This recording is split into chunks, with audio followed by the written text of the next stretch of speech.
مقتهمين يا ربي بالمصطفى بلغ مقاصدنا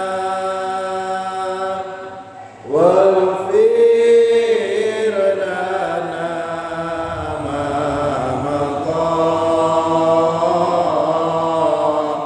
يا واسع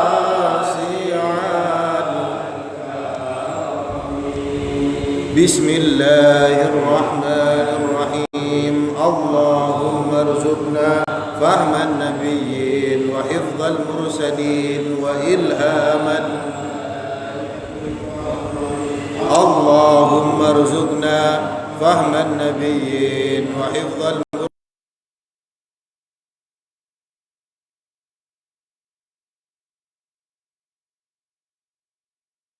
النبيين وحفظ المرسلين وإلهام الملائكة المقربين إلى حضرة النبي المصطفى محمد صلى الله عليه وسلم وعلى آله وأصحابه وأولاده وأزواجه وذريته وأهل بيت الكرام ثم إلى جميع العلماء العاملين والشهداء والصالحين والصالحين المخلصين خصوصا إلى الإمام جلال الدين المحلي والإمام جلال الدين السيوطي نفعنا الله بهما وبعلومهما في الدارين آمين وإلى جميع مشايخنا وأساتذتنا خصوصا إلى أبي أحمد حضري الرملي ثم إلى جميع آبائنا وأمهاتنا وأجدادنا وجداتنا شهد الله لهم الفاتحة أعوذ بالله من الشيطان الرجيم بسم الله الرحمن الرحيم الحمد لله رب العالمين الرحمن الرحيم مالك يوم الدين إياك نعبد وإياك نستعين اهدنا الصراط المستقيم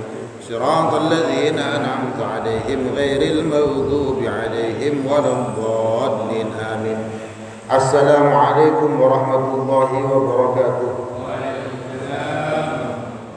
Alhamdulillah Rabbil Alamin wa bihi nasta'inu ala umuri dunya wad din wassalatu wassalamu ala asyrafil anbiya wal mursalin amma ba'd.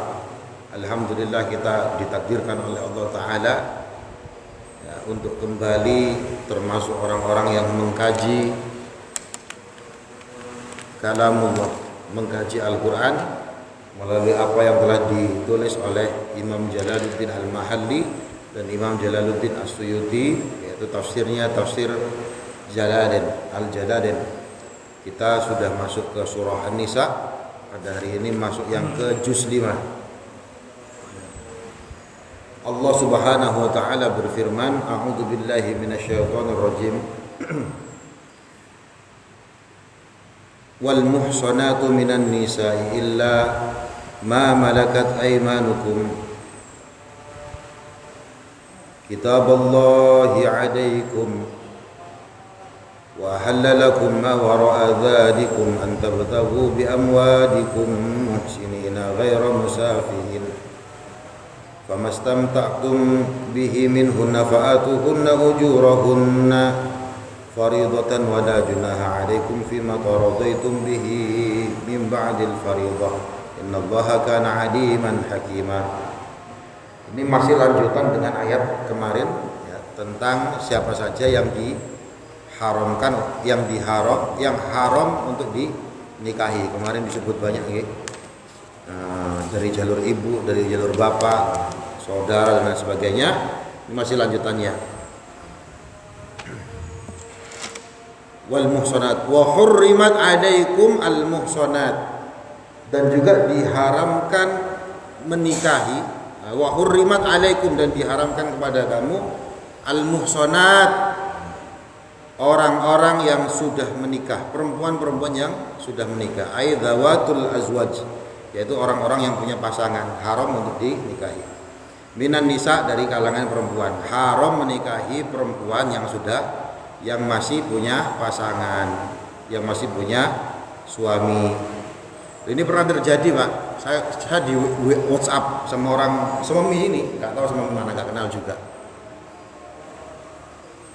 Ya, dan belak-belakan di WA, saya nggak kenal ya. Semami mana itu Pak? Ustadz, saya ini punya suami, tapi sudah lama saya gak dikasih nafkah, gak dikasih uang dan lain sebagainya, sudah berapa bulan. Nah ini saya mau menikah lagi, tolong saya nikahkan lah. Jadi dia punya suami tapi mau nikah sama orang lain. Itu ada Pak, minta saya menikahkan. Bingung kalau jawabnya. Jadi ada yang kayak gitu, haram menikahi perempuan yang masih punya pasangan. Nah, kemarin juga beberapa bulan yang lalu viral nih kan, anaknya artis nih. Ya, dia masih punya suami tapi kemudian dia pergi kemana itu, si perempuan ini menikah lagi. Haram. Diharamkan untuk apa? Antan kihuhunna, menikahi mereka perempuan tersebut qabla mufaraqati azwajahinna, sebelum mereka berpisah dengan pasangan mereka. Berpisah ini ada dua, ada yang karena talak dipisah, ada yang karena meninggal dunia baru boleh menikah.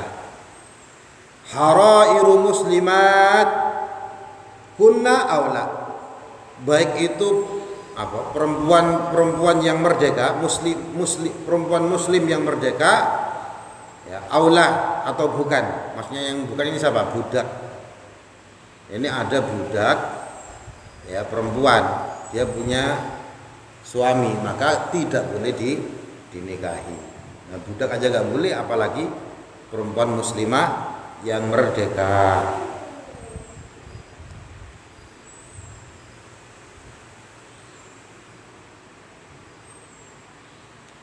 Illa ma malakat aimanukum, kecuali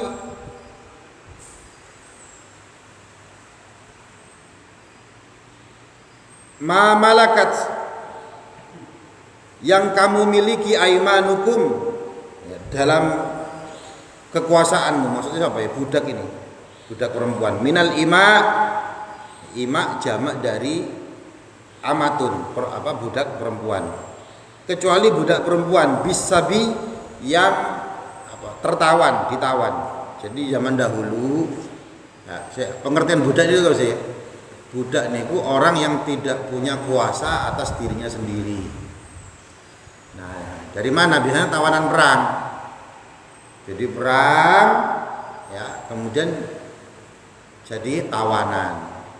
Kalau gak ditebus itu jadi budak.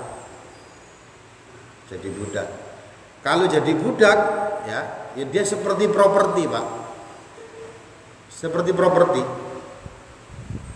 Bukan orang merdeka kok, diperjualbelikan. Nah zaman dahulu ini itu biasa, zaman sebelum Islam nih lah, itu biasa memperjualbelikan orang, untuk bekerja, untuk dan sebagainya, tidak digaji. Dia gak merdeka atas dirinya sendiri kok. Nah, kemudian Islam datang, karena ini sudah melembaga Pak, sudah sangat amat biasa sekali. Nah, sedangkan misi Islam itu untuk memerdekakan, untuk mengangkat derajatnya manusia, maka pelan-pelan gak langsung. Kalau langsung kaget nanti. Ini itu dihilangkan. Makanya dalam hadis Nabi itu kan sering, ya, bagaimana caranya, pokoknya budak ini dimerdekakan. Nah, orang kafarahnya orang yang tidak puasa Ramadan karena berhubungan, memerdekakan budak. Banyak itu. Ya, Rasulullah, para sahabat juga memerdekakan budak. Sedikit-sedikit memerdekakan budak. Ya. Karena kalau langsung padahal itu sangat amat biasa sekali. Nah, nanti kaget, jangankan budak, untuk mengharamkan khamr saja itu Al-Quran butuh 3 tahapan itu. Nah, pertama dikasih tahu bahwa khamr itu ada manfaat, ada mudaratnya. Para sahabat masih tetap minum-minuman keras. Sampai suatu saat ada seorang sahabat dalam kondisi mabuk, ngimami sholat, baca surah Al-Kafirun nggak selesai, muter-muter karena mabuk. Turun ayat lagi, wala taqrabus sholata wa antum sukara. Ya kalau sholat itu mbok ya jangan mendem, jangan mabuk. Apakah kemudian para sahabat berhenti mabuk? Enggak, tetap minum. Nanti minum-minum kerasnya habis isya. Pokoknya jangan mendekati sholat. Baru turun ayat selanjutnya. Nah, demikian juga perbudakan ini. Makanya dibahas dalam Al-Quran, dalam hadis Nabi, karena pada saat itu banyak. Jadi kalau kita baca Al-Quran, baca hadis, ini kok banyak tentang peraturan dengan muamalah dengan budak dan lain sebagainya. Ya karena pada saat itu masih banyak. Nah, ini juga supaya kita faham bahwa ayat-ayat semacam ini itu merekam peristiwa atau hal yang biasa pada saat itu. Nah, jadi ini nggih.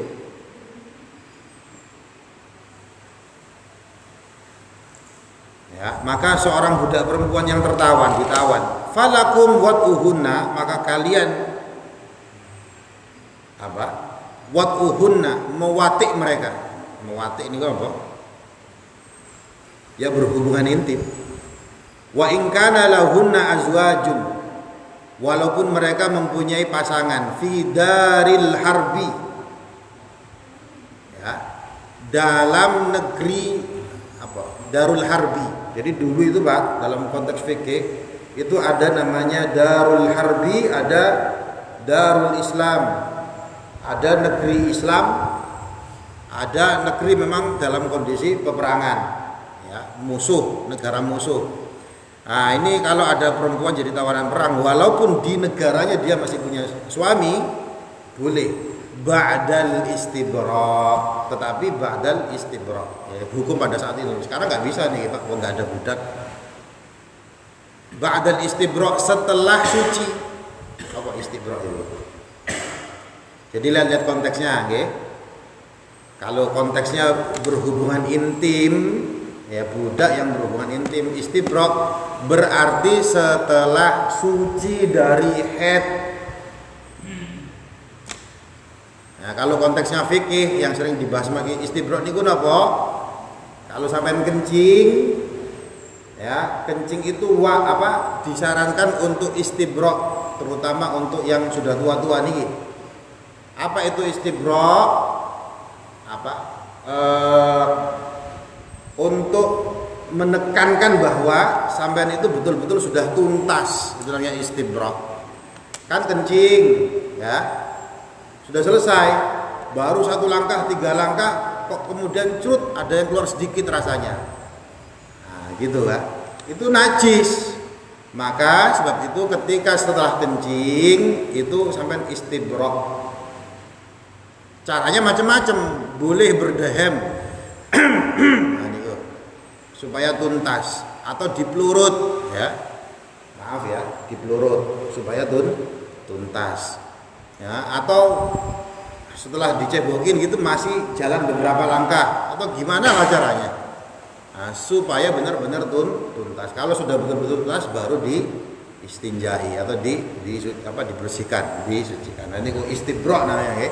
Nah, kalau konteks macam ini, perempuan yang ditawan jadi budak, dia jadi budak walaupun punya suami boleh diwatik, tapi ba'dal istibra', setelah bersih, setelah haid sudah dipastikan tidak hamil. Kitab Allah, kelawan kepastiannya Allah, ketetapannya Allah. Nusiba 'alal masdar, ini dinasabkan atas bentuk masdar. Maksudnya adalah kataba dzalik. Kataba menentukan siapa Allah dzalik terhadap hukum tersebut. Yang menentukan hukum semacam itu tuh Allah pada saat itu. Kitaballahi 'alaikum, kepada kalian. Ya, hukum tersebut ditetapkan kepada kalian. Siapa yang menetapkan? Allah. Wa ahalla, dan Allah juga lah yang menghalalkan bil bina lil fa'il wal maf'ul. Ada yang membaca sebagai fa'il, ada yang sebagai maf'ul. Fa'il itu pelaku, maf'ul itu yang dikenai perlakuan. Lakum wa ahalla lakum, dan dihalalkan, dan Allah juga menghalalkan atau dan dihalalkan bagi kalian ma wara'a dzalikum, apa-apa yang di belakang hal tersebut, ai siwa ma hurima alaikum minan nisa, atau yang selain hal tersebut. Ya. Atau selain ma hurima yang telah diharamkan alaikum kepada kalian minan nisa'i dari perempuan. Nah, ayat tadi ya dan ayat-ayat sebelumnya kemarin itu kan siapa saja perempuan yang haram untuk dinikahi. Nah, selain itu semuanya halal.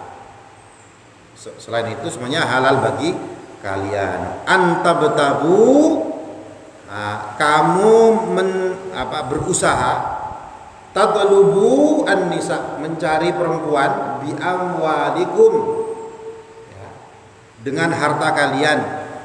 Maksudnya apa? Bi sodaqin au thamanin, dengan mahar atau dengan satu nilai. Selain perempuan-perempuan yang disebutkan kemarin itu, ya dari ibu, nenek, saudara perempuan, semacam-macam ya, termasuk perempuan yang punya pasangan itu haram. Selain itu halal. Ya, kamu mencari perempuan tapi bisodaqin, ya, dengan apa? Mahar, mas kawin, au thamanin, atau harga. Muhsinin, halal untuk apa? Untuk dinikahi, mutazawwijin, dikawini. Ghaira musafihin, zanina, bukan untuk sesuatu yang hina, yaitu zina. Nah, jadi mencari perempuan kemudian dikasih mahar, nikah maksudnya. Bukan konteksnya untuk menikah, bukan untuk berzina. Boleh. Fama, maka sesuatu, faman maksudnya adalah maka seseorang, istamta'tum, yang telah kalian nikmati. Tamatta'tum, ya sama gitu, nikmati. Makanya kenapa kok pakai kalimat istamta'tum, nikmat. Ini kadang kalau orang-orang Syiah nih, ramai lagi Syiah.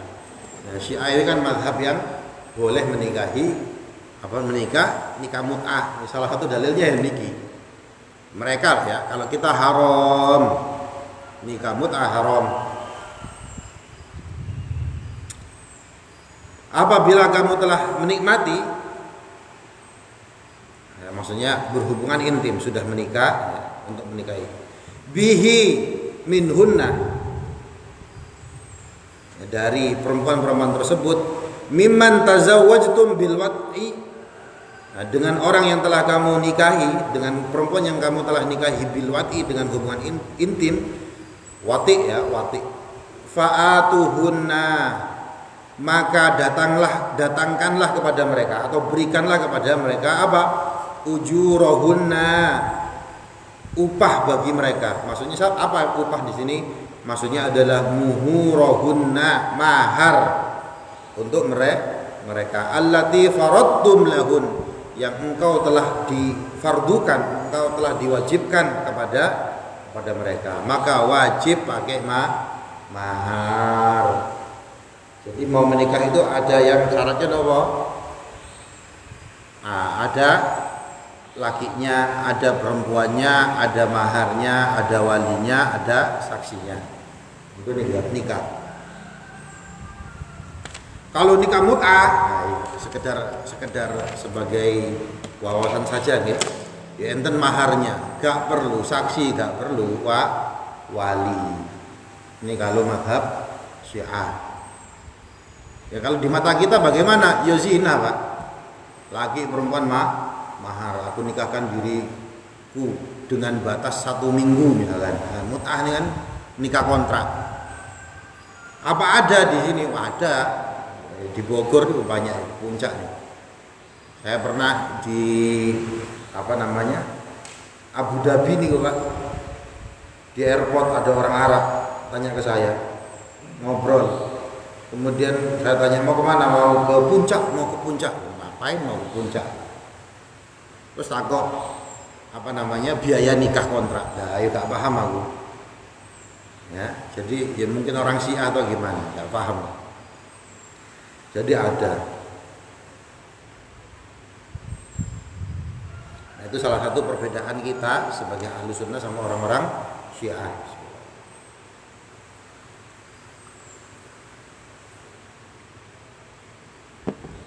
Loh, kalau semua ada orang yang tetap melakukan, yo haram, zina.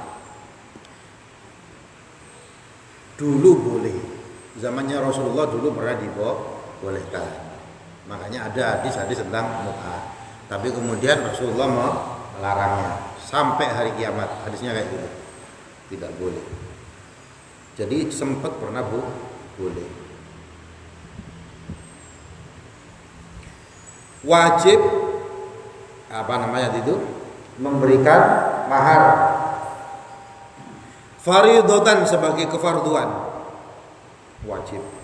Wala junaha alaikum, dan tidak dosa bagi kalian fima taradaitum, dengan apa-apa yang telah kalian ridhoi, saling rela, antum wa hunna, kamu dan mereka, maksudnya perempuan itu saling rela, bihi kelawan barang min ba'dil faridah, saking sakwise kefarduan tersebut, min hattiha, ya saking menurunkan mahar tersebut, wa ba'diha, ya, atau menaikkan, au ziyadati 'alaiha, atau menambah, pokoknya fima taradaitum, saling ridho. Nah, sebab itu sebelum nikah ya dibahas maharnya berapa, mas kawinnya berapa.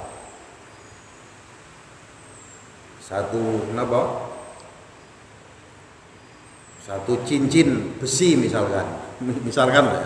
Misalkan yang perempuannya ridho ya gak apa-apa, sah. Seperangkat alat sholat tok ya boleh. Boleh. Kalau di Indonesia ini murah, Pak. Kalau di Turki, di Arab larang-larang. Ya minggu kemarin saya ceritakan saya ke Turki niku salah satunya untuk menyelesaikan kasus seorang perempuan yang nikah, maharnya itu satu apartemen, mahar nih. Nah, tapi belum diberikan karena masih ditempati sama anak gawan, anaknya suaminya, karena suaminya ini duda. Itu bagaimana? Jadi yang perempuan ini menuntut, itu kan mahar saya waktu nikah, jadi apartemen, Pak. Ya, itu kalau di luar kayak gitu. Kalau di Indonesia seperangkat alat sholat. Ada yang bacaan Al-Qur'an.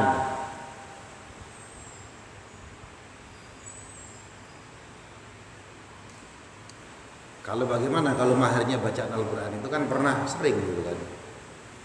Ya, kalau saya ini kurang pas nih, Pak. Kenapa? Karena mahar itu harus punya nilai material. Ya, bacaan Al-Quran kan nggak ada nilai materinya. Ya, tapi ya sembuh gak tahu lah.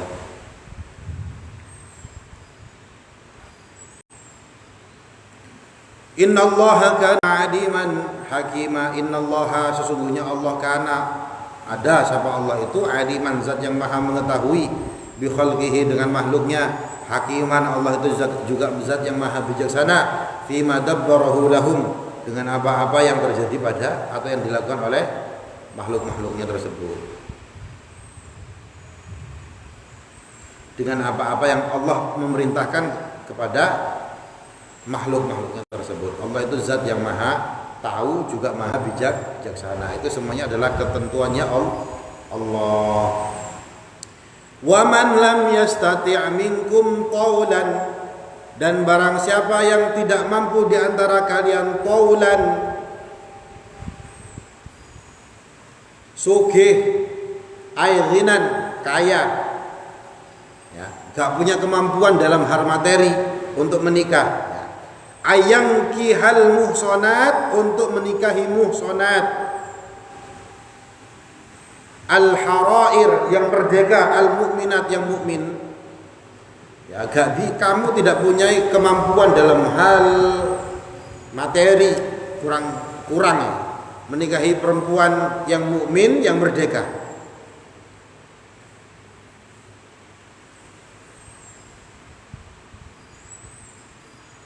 Huwa ay lafaz al-mu'minat, lafaz mu'minat tersebut jaryun 'alal ghalib.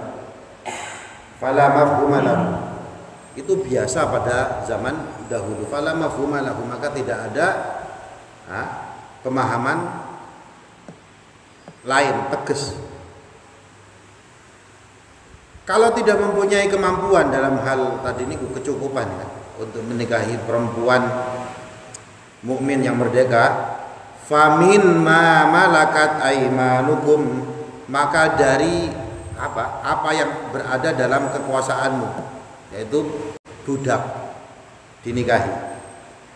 Yankihu min fatayatikumul mu'minat, yankihu menikah sapa wong min fatayatikum dari pemudi-pemudi, fatayat makanya muslimat ada fatayat.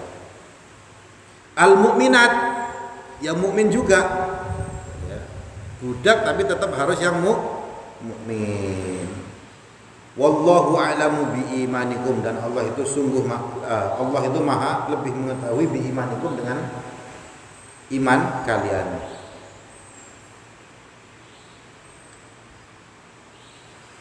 Nah, kita juga harus paham konteksnya pada saat itu.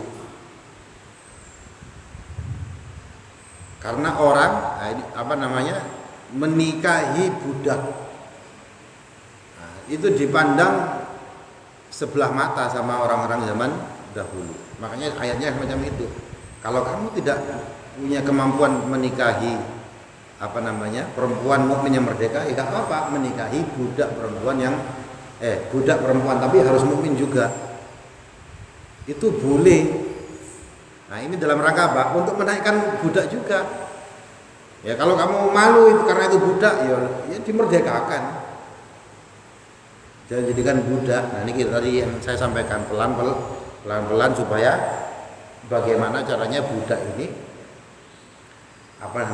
perbudakan ini tidak ada. Faktufu bidhahirihi,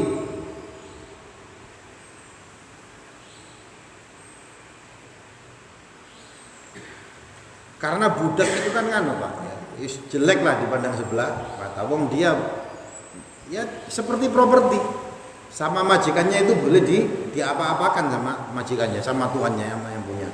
Lah kok boleh menikahi mereka? Nah, ini kan harus punya mental yang kuat. Mau menikahi orang yang biasa gak punya uang, gak cukup, maka boleh kamu menikahi budak. Faktufu bidhahirihi, maka cukuplah dengan zahirnya ayat tadi itu. Wakilus sarair,